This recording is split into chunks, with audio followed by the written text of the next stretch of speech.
ආයුබෝවන්. අද අපි කතා කරන්න යන්නේ ගොඩක් දෙනෙක් පාවිච්චි කරන ඒත් සමහර විට හරියටම තේරුම් අරන් නැති දෙයක් ගැර ඒ තමයි Git. ඔව් Git සහ අර version controlling කේත කළමනාකරණය කරන ක්‍රමවේද ගැන. හරියටම අපිට මූලාශ්‍ර විදියට තියෙන්නේ මේ ගැන ලියවුණු දේශන සටහන් වගේක්.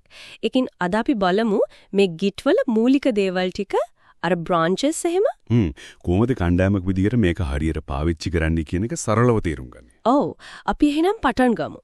මොකක්ද මේ version control? එහෙම නැත්නම් සංස්කරණ පාලනය කියන්නේ සරලම අදහස මොකක්ද? ඒක සරලවම කියනවා නම් අපි හදන ෆයිල් එකක හරි ෆයිල් සෙට් එකක හරි කාලයත් එක්ක වෙනස්කම් ටික සේව් කරගන්න සිස්ටම් එකක්. ඒ කියන්නේ ඕන වෙලාවක පරණ version එකකට ආපහු යන්න පුළුවන්. ඔව් ඒක තමයි ප්‍රධානම දේ. ඉස්සර තිබුණා අර SCCS වගේ ලෝකල් ඒවා. තමන්ගේ කම්පියුටර් එකේ විතරයි. පස්සේ ආවා සෙන්ට්‍රලයිස්ඩ් ඒවා. හැමෝගෙම චේන්ජස් එක තැනකට යන. හැබැයි දැන් ගොඩක්ම ස්ටෑන්ඩඩ් එක තමයි distributed VCS. Git කියන්නේ ඒ distributed වර්ගයේ එකක්. හරියටම Linus Torvalds 2005 දී හැදුවේ Linux kernel එක manage කරන්න. ඒක තමයි දැන් de facto standard එක. ඕනම open source project එකක් ගත්තොත් Git තමයි ගොඩක් වෙලාවට. හරි. එතකොට Git හෙඩ කරන විදිහ පොඩ්ඩක් බැලුවොත් මේ local remote repositories කියලා දෙකක් තියෙනවානේ. ඔව්. local repo එක කියන්නේ ඒක තියෙන්නේ developer ගේ machine එකේ. එයාගේ වැඩබිම. එයා කරන changes ඔක්කොම මුලින්ම යන්නේ එතනට. remote repository එක කියන්නේ අර network එකේ තියෙන හැමෝටම access තියෙන පොදු තැන. single source of truth එක. ඒ කියන්නේ කණ්ඩායමේ වැඩේ තියෙන්නේ එතන. ඔව්. සාමාන්‍යයෙන් අපි වැඩක් කරද්දී local එකේ changes කරනවා ඊට පස්සේ ඒක commit කරනවා local repo එකට. commit කරනවා. ඔව්. commit එකක් කියන්නේ අර ඒ වෙලාවේ තමන්ගේ working directory එකේ තියෙන files වල තත්ත්වය ඒකේ snapshot එකක් ගන්නවා වගේ. ෆොටෝ එකක් වගේ. ඒ වගේ දෙයක් හැම commit එකටම unique ID එකක් තියෙනවා. SHA1 hash එකක්. ඒ නිසා පස්සේ හොයාගන්න ලේසි. අලුත්ම commit එක තමයි head කියන්නේ. හරි. commit කරාට පස්සේ ඊට පස්සේ remote එකේ අනිත් අය දාපු අලුත් changes තියනවද බලලා ඒව pull කරගන්නවා තමන්ගේ local එකට. update වෙනවා. ඔව්. conflict එහෙම නැත්තම් ඊට පස්සේ තමන්ගේ local commits ටික remote එකට push කරනවා. එතකොට තමයි අනිත් අයගේ changes පේන්නේ. තේරුණා.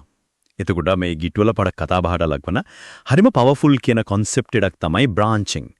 ශාඛාකරණය. ඇයි ඒක ඇත්තට වැදගත්? branching කියන්නේ හිතන්නකෝ ප්‍රධාන පාරෙන් අතුරු පාරක් දනවා වගේ වැඩක්. main code base එකට ඒ කියන්නේ master හරි main හරි branch එකට බලපෑමක් නොවෙන්න වෙනම වැඩක් කරන්න ඉඩ දෙනවා. ඒ කියන්නේ එකම project එකේ දෙන්නෙක්ට වෙනස් features දෙකක් හදන්න පුළුවන් එකිනෙකාට බාධා නොවි. හරියටම. අමිත් feature A එකේ වැඩ කරනවා යාගේ branch එකේ. බිනේෂ් feature B එකේ වැඩ කරනවා යාගේ branch එකේ.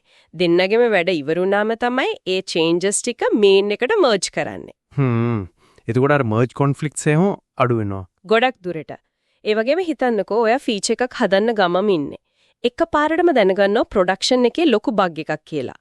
hot fix එකක් ඕනේ. එතකොට කර ඉන්නේ වැඩේ නවත්තන්න ඕන නෑ. නෑ.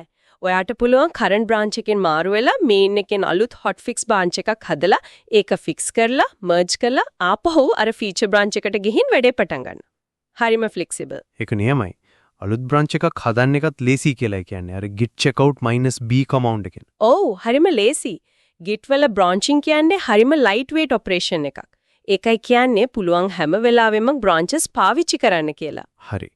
එතකොට මේ branches පාවිච්චි කරලා වැඩ කරන්න මොකක් හරි පිළිගත් ක්‍රමවේද workflows එහෙම තියෙනවද? ඔව්. workflows කිහිපයක්ම තියෙනවා.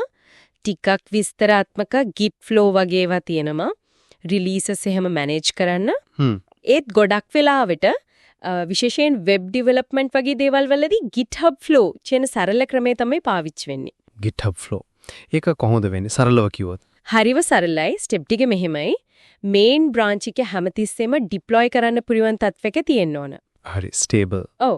අලුත් feature එකක් හදන්න ඕන නම් main එකෙන් අලුත් branch එකක් හදනවා. ඒකට හොඳ descriptive නමක් දෙනවා. feature add login වගේ? ඔව් ඒ වගේ. ඊට පස්සේ ඒ branch එකේ changes කරලා commits දානවා. local එකේ නිතර commit කරන එක හොඳයි. හරි. වැඩේ ඉවරයි වගේ නම් එතකොට GitHub එකේ pull request එකක් open කරනවා. ඒකෙන් කියන්නේ මම හදපු මේ ෆීචර් එක බලලා මේන් එකට මර්ජ් කරන්න හොඳද කියලා අනිත් අයගෙන් අහනවා වගේ. ඒක තමයි අර කෝඩ් රිවිව් ප්‍රොසෙස් එක වෙන්නේ. හරියටම අනිත් අය ඒ PR එක රිවිව් කරනවා, කොමෙන්ට්ස් දානවා, චේන්ජස් සූචවන්න පුරවා ඒ ඩිස්කෂන් එකෙන් පස්සේ. තව කමිට්ස් දාන්නේ සමහරවිට. ඕ ෆීඩ්බැක් එකට අනුව තව චේන්ජස් කරලා කමිට්ස් දානවා ඒ බ්‍රාන්ච් එකටම. හැමෝම අප්‍රූව් කළාට පස්සේ මර්ජ් කරනවා. ඔව් ටීම් එකේ කෙනෙක් ඒ PR එක මේන් බ්‍රාන්ච් එකට මර්ජ් කරනවා. මර්ජ් කළාට පස්සේ අර ෆීචර් බ්‍රාන්ච් එක ඩිලීට් කරලා දානවා.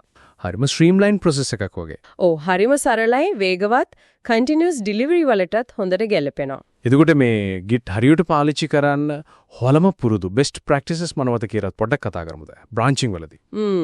බ්‍රාන්චින් වලදී නම් ප්‍රධානම දේ තමයි එක ෆීචර් එකකට, එක බග් ෆික්ස් එකකට එක බ්‍රාන්ච් එකක් තියාගන්න එක. එක වැඩකට එක බ්‍රාන්ච් එකක්. ඔව්. අනික ෆීචර් බ්‍රාන්චස් ෂෝට් ලිව්ඩ් වෙන්න ඕන. මර්ජ් කළාම ඩිලීට් කරන්න.